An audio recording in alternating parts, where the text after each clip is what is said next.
नौजवानों को बाइख्तियार बनाने का मिशन। गवर्नर हाउस पेशावर में प्राइम मिनिस्टर स्कीम के तहत तलबा में लैपटॉप्स तकसीम की तकरीब। वज़ीर आज़म शहबाज शरीफ मेहमान खुसूसी, सूबाई और विफाकी वज़रा भी तकरीब में शरीक।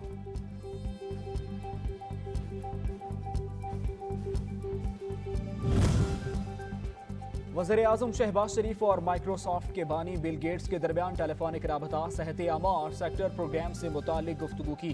पाकिस्तान में bill and Melinda Gates foundation की खिदमात को सराहा। शहबाज शरीफ ने इंसदादे पोलियो, ग़िज़ाई किल्लत और दीगर मसाइल पर काबू पाने को तरजीह करार दिया। दौलती मईशत को $2 अरब का सहारा मिल गया। सऊदी अरब ने रकम स्टेट बैंक के अकाउंट में जमा करवा दी। वज़ीर खजाना इसहाक डार की तस्दीक, कहते हैं फंड्स मौसूल होने से मुआशी मामलात में बेहतरी और इस्तेहकाम आएगा।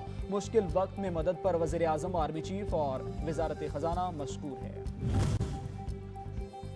और सऊदी अरब से रकम मिलने से ज़र मुबादला ज़खायर में इजाफा होगा, मुआशी बेहतरी आएगी। वज़ीर आज़म के कोऑर्डिनेटर बराए मईशत व तवानाई बिलाल अजहर केयानी का ट्वीट, लिखा आइंदा चंद रोज में दीगर दोस्त ममालिक की जानिब से रकूम मौसूल होंगी।